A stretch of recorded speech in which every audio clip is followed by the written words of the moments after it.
un lugar de encuentro para el talento venezolano, dentro y fuera de nuestro país. Continuamos por todos los medios con Mingo. Otro nivel. Amigos, para privilegiar el tiempo de nuestro invitado, vamos a arrancar sin más bla bla bla directamente con él. Es nuestro querido y admirado amigo Pedro Urruchurtu. Pedro es, como ustedes saben, coordinador de Asuntos Internacionales de 20 Venezuela, vicepresidente Real Grid, politólogo, profesor universitario. Un gran abrazo, Pedro. ¿Cómo estás? ¿Cómo te ha ido? Bienvenido.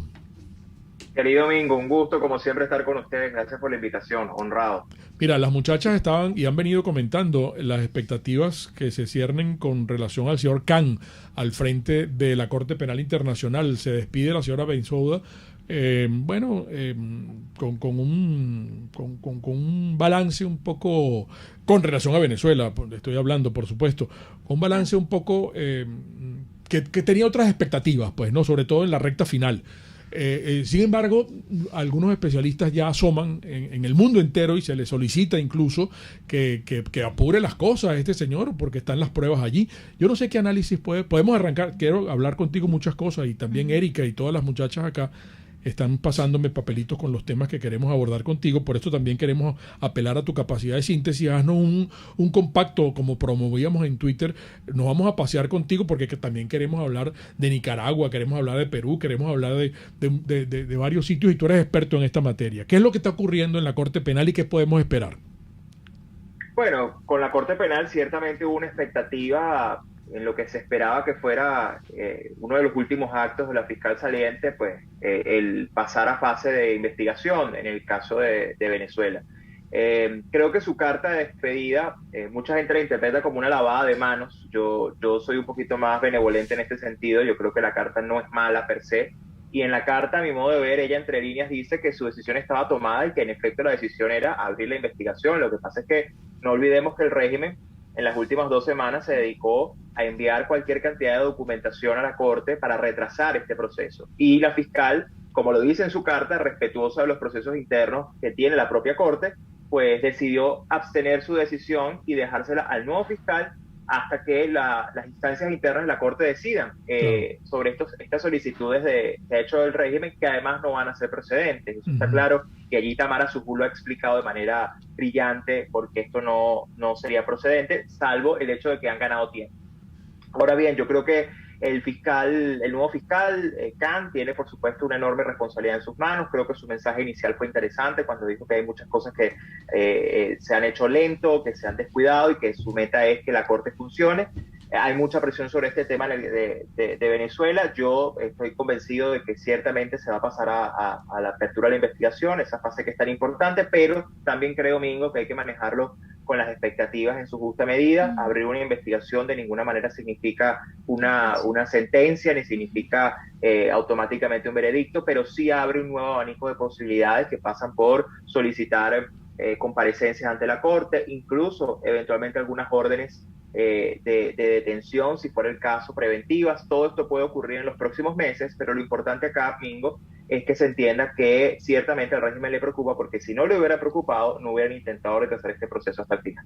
Claro, pero le salen las cosas bien al régimen, una vez más, Pedro, ¿o no?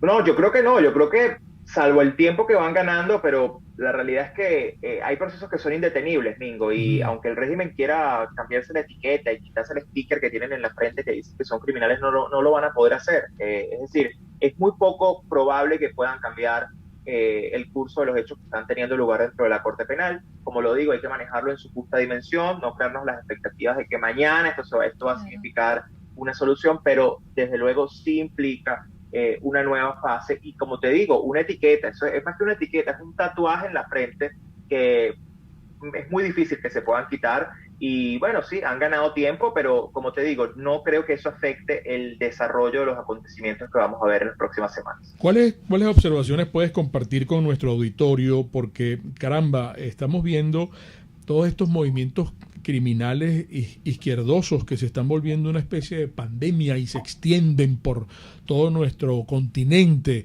Pedro, el caso de Nicaragua, bueno, es bochornoso realmente. Ayer veía un discurso que creo que fue uno de los más recientes del el señor Castillo en Perú.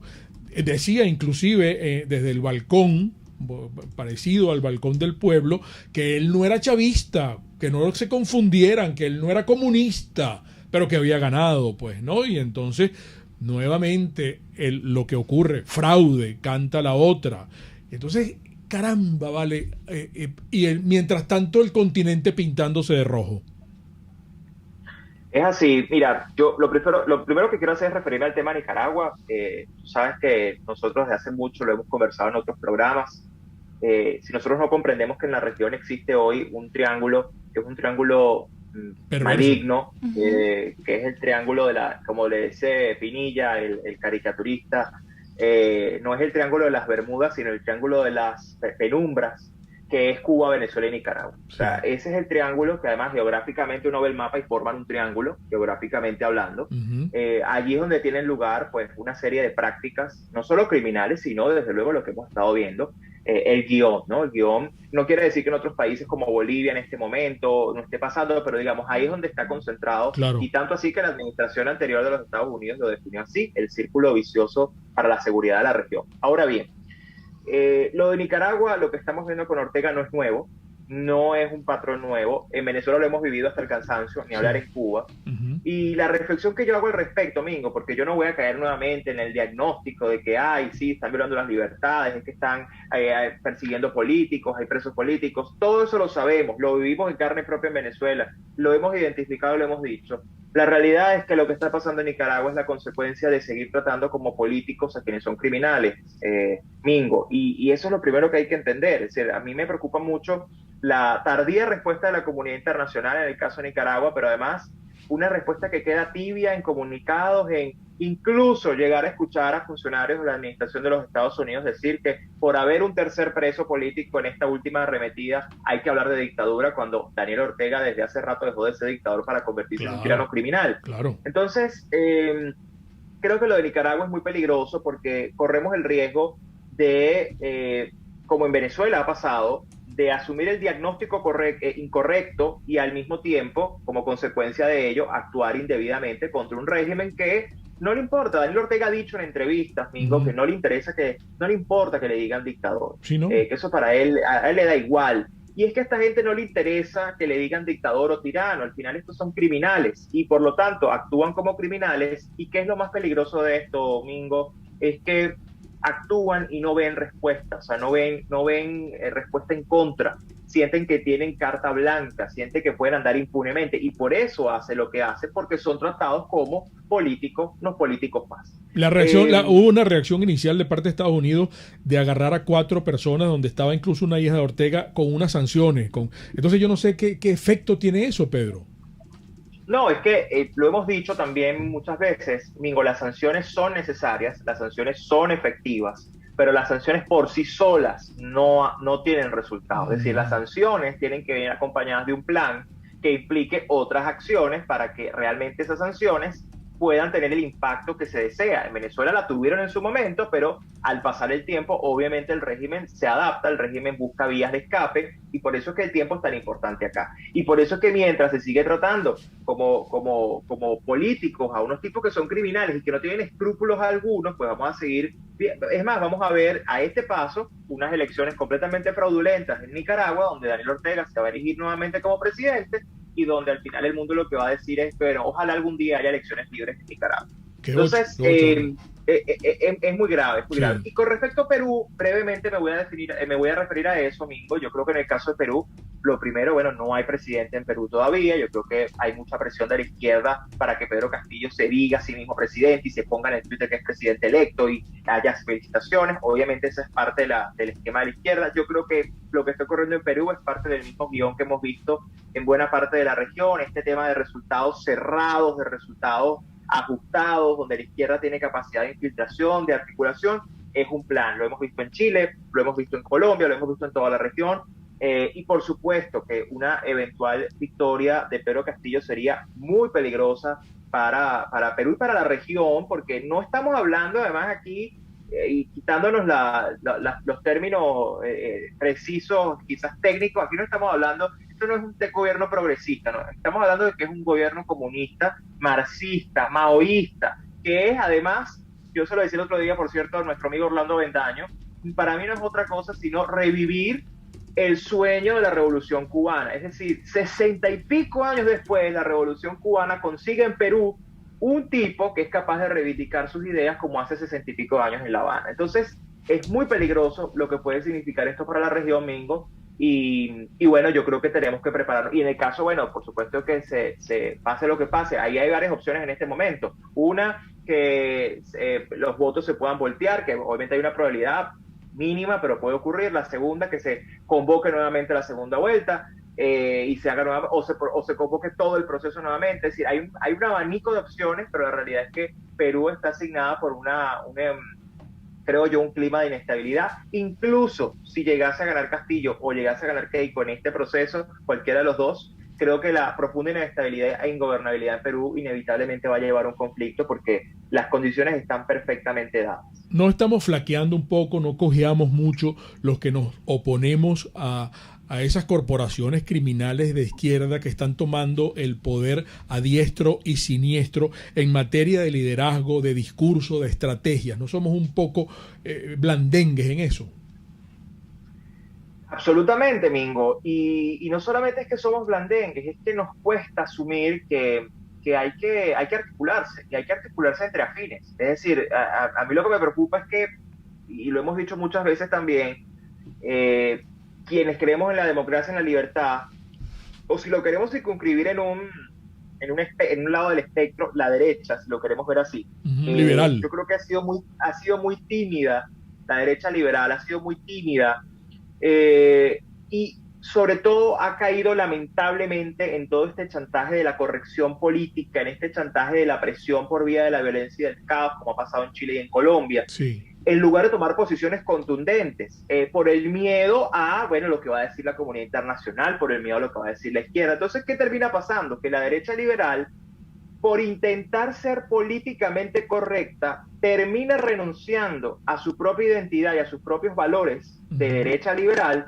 para parecerse más a la izquierda, para no ser acusados o no ser señalados de algo que aparentemente, que es lo más triste del caso, se avergüenzan de ser, que es derecha liberal. Claro. Entonces, lo grave de esto, Mingo, es que, ¿qué pasa? Que está bien, tú puedes intentar parecerte a la izquierda, pero al final la gente cuando va a decidir o va a votar, la gente va a escoger a la versión original, no va a escoger a la copia barata. Es así. Y la gente no va a escoger a una mala versión de unos tipos que, sabiéndose de derecha, se avergüenzan de ser derecha para parecerse a la izquierda. Entonces, qué bueno. Ahí hay mucho que reflexionar, Mingo, y esto además pasa por entender que no solo es un proyecto ideológico, un proyecto criminal, es un proyecto que amenaza la seguridad, un proyecto en el que por mucho, y aquí te pongo el ejemplo, Ecuador hoy es una referencia, el presidente Lazo, sí. Todo este tema, perfecto, pero Lazo no está salvo, Lazo va a estar rodeado si seguimos así, y dentro de su propio territorio va a tener también muchísima presión. Entonces aquí nadie está salvo si no nos articulamos y no entendemos lo que hay que hacer, y además eso implica financiamiento, implica articulación, implica propaganda, implica medios de comunicación afines, o sea, implica un trabajo que lamentablemente del cual se ha hecho muy poco. Pedro Uruchurtu, tenemos un receso, un intervalo. Qué buen análisis, Pedro, este último. Vamos a identificar, en breve regresamos con Pedro Uruchurtu. Un espacio para formar la nueva opinión pública venezolana por todos los medios, conmigo.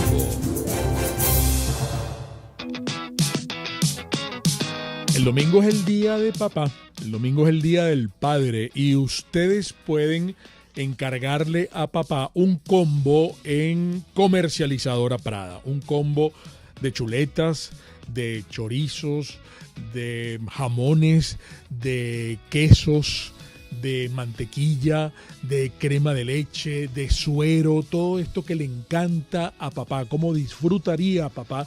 Y por supuesto que Comercializadora Prada se encarga en llevar ese combo maravilloso que ustedes pueden diseñar con ellos mismos.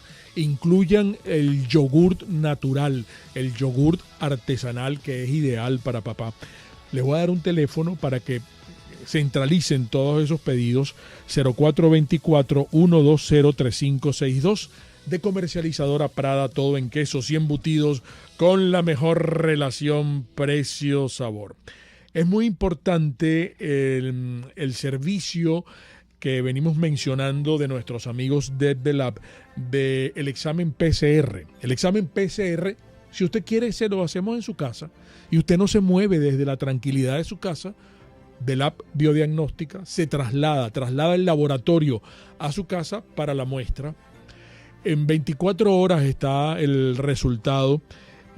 Por supuesto, este es el PCR real time, en tiempo real, el que usted necesita para viajar. Bueno, se lo hacemos en la casa. Y recuerden también que ya hay una nueva sede de The Lab Biodiagnóstica. Qué maravillosa esta sede, porque está en Baruta, en el casco de Baruta, en la sede de las Damas Salesianas de Baruta, con un horario fabuloso de 7:30 a 12 del mediodía. Bueno, ustedes, yo quiero que conversen con ellos para que se pongan de acuerdo. 0414-202-2900 de la Biodiagnóstica es precisión y confianza en laboratorio clínico. Quiero hablarles, porque ya hay fecha, del nuevo taller de Mi Bella Genio. El nuevo taller que va a ser taller aniversario. Ojo, es muy importante el taller aniversario de Chef Male. Aquí vamos a aprender a preparar postres fermentados con la levadura. La levadura que Male nos ha enseñado a hacer. Bueno, está desde el tiramisú, keto y low carb. También está la tartaleta con crema pastelera y los frutos del bosque. Está el sourdough cake de maracuyá, el sourdough cake de vainilla y chocolate, el sourdough cheesecake keto y además el de limón con semillas de amapola. Bueno, les estoy promocionando esto con bastante antelación. Es el 3 de julio. 3 de julio. Toda la información en @chefmale, horneando amor y salud en un solo clic. Lo importante es la protección. Pero hay para todos los gustos. Hay para todos los gustos, porque fíjese usted, este tapaboca, si quiere tapabocas, los pueden cargar todos en Produzca, pero también tenemos la mascarilla. Pero si usted quiere mascarillas, pueden cargarlas todas en Produzca. Y si quiere combinarse, también el tapaboca o los tapabocas. Aquí lo tiene negro. ¿Qué le parece? Y se lo ajusta aquí. Además lo tenemos gris. Gris, mascarillas grises y negras de Produzca, @produzca.ve, en su Instagram, www.produzca.com. Seguridad en tu empresa, de los pies a la cabeza. Puedes seguirnos en nuestras redes sociales. En Twitter, @RCR750, la radio que se ve. RCR 750 AM, porque lo bueno une. Un periodista espontáneo, frontal, observador, inconforme, con mucho que decir y escuchar. Regresamos por todos los medios conmigo. Pedro Urruchurtu es nuestro invitado. Qué buen análisis está haciendo Pedro, y hay comentarios en el chat, también en Mingo Blanco TV, en nuestro Instagram. Erika tiene algunas preguntas para ti. Había una pendiente, pero se le pierden, pues, ¿no? Sí. La cantidad de... Aquí la encontré. Eliana de Abreu te pregunta, Pedro, ¿por qué crees tú que los organismos internacionales y algunos gobiernos titubean tanto cuando se trata de Venezuela? Como el caso de Alex Saab, como la Corte Penal Internacional, como incluso el informe de la Bachelet. No, y es interesante esto porque también, escuchando a Pedro, había comentarios aquí en Mingo Blanco TV que en ese triángulo que mencionaba Pedro hay una gran diferencia entre Cuba y Nicaragua, que son países muy pobres, a diferencia de Venezuela, que es un país con muchos recursos. Por eso aquí hay un lomito, a diferencia de Cuba, que no, bueno, un pobre país. No me estoy refiriendo al pueblo cubano, al país. Sí. Pues de más de 60 años destrozado. Y Nicaragua ni se diga también, pues, ¿no, Pedro? Y también Luz Sierra quisiera saber, un poco en otro orden de ideas, preguntarte, quiere saber por tu posición y la de María Corina Machado en relación con las falsas elecciones que van a desarrollarse este 21 de noviembre. Eso es muy interesante y perdona, Pedro, que nos estemos extendiendo tanto porque vamos a comprometer a Pedro, que Pedro es un muchacho joven, sí, que está con María Corina, que está con 20 Venezuela, que tiene un cargo allí. Ayer circuló un artículo de Mari Montes, sí, para que Pedro lo comente. A lo mejor Pedro está harto ya de la ruta del coraje. Qué fastidio, hoy no lo sabemos. Mira, voy a dejar eso para el final, pero voy a comenzar con con la pregunta que hacían de lo de Cuba, Venezuela, Nicaragua. Ciertamente hay una diferencia, y parte de lo que hay que entender es que Cuba y Nicaragua se enriquecieron en sus clases políticas, sus regímenes, gracias al régimen venezolano, porque saquearon Venezuela. Entonces, al final, Venezuela también es un país pobre hoy. Y tener recursos no necesariamente es sinónimo de riqueza, puede ser sinónimo de saqueo, que es lo que ha pasado en Venezuela. Pero falta por saquear, y falta por saquar, querido amigo, porque todavía tiene muchos recursos. Y lo seguirán haciendo si al final no se les detiene, que ese es el punto. Por eso es tan importante partir de diagnóstico correcto. O sea, yo digo que al final en Venezuela no es que hubo un fracaso socialista, sino que hubo un saqueo exitoso, y el saqueo exitoso sigue, y esa es la realidad, y eso es parte de lo que tenemos que asumir, que por eso es parte de lo que hay que detener, porque lo que está ocurriendo con el arco minero y el ecocidio no es poca cosa, y son daños irreversibles para nuestro país. Sobre el tema de la irrelevancia o el titubeo de los organismos internacionales, de países con respecto al caso venezolano, yo creo que estos son parte de las consecuencias de no haber asumido lo que el régimen era desde el principio y haber creído que con ello se podía llegar a una solución política, y al final los países y los organismos internacionales se han dado cuenta de que no hay manera de llegar a una solución política si antes no se busca una solución afín a la naturaleza criminal del régimen.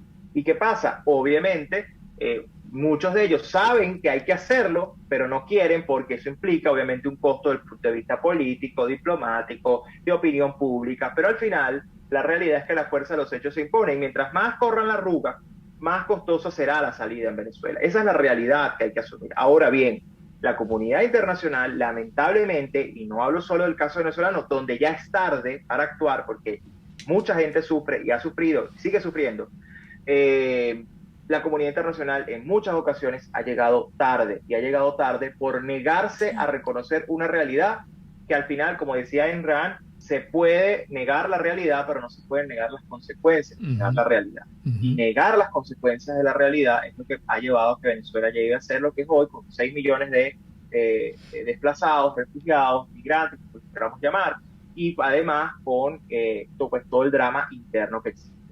Con respecto al tema electoral, de la farsa electoral, nuestro partido ha sido enfático, ha sido muy claro, María Corina ha sido muy clara, nosotros no nos prestamos para ninguna farsa electoral, no hay elecciones en Venezuela, lo que hay son selecciones, son asignaciones, por lo tanto, quien se preste para ese juego no solo atenta, y esto hemos sido muy enfáticos, Mingo, Erika, porque lo más grave de todo esto es que como se está planteando esta situación el día de hoy, es al final retroceder lo tanto que se ha avanzado en estos 2 años, y aquí no me estoy refiriendo al gobierno interino, sino a la caracterización del régimen como régimen criminal, a esa etiqueta, de régimen usurpador, a esa etiqueta, de régimen corrupto, a esa etiqueta. Lo que está en juego al final es retroceder, y el régimen lo que está buscando con todas estas farsas de diálogo y estas farsas electorales es quitarse esas etiquetas, y lo peor que puede ocurrir es que haya dirigentes que se presten para retroceder a ese nivel cuando finalmente habíamos logrado que el régimen sea asumido por buena parte del mundo como lo que es, y frente a lo que está ocurriendo en la Corte Penal, que insisto, aunque hay que manejarlo en su justa dimensión, es un hito importantísimo en lo que significa ratificar la naturaleza criminal del régimen por sus crímenes de lesa humanidad. Y la ruta del coraje no es una etiqueta. ¿Perdón? La ruta del coraje no es otra etiqueta. No, no es otra etiqueta. ¿Y qué es la ruta del coraje? Es la única. La ruta del coraje es la ruta de la fuerza, que es lo único posible para disuadir a un régimen criminal.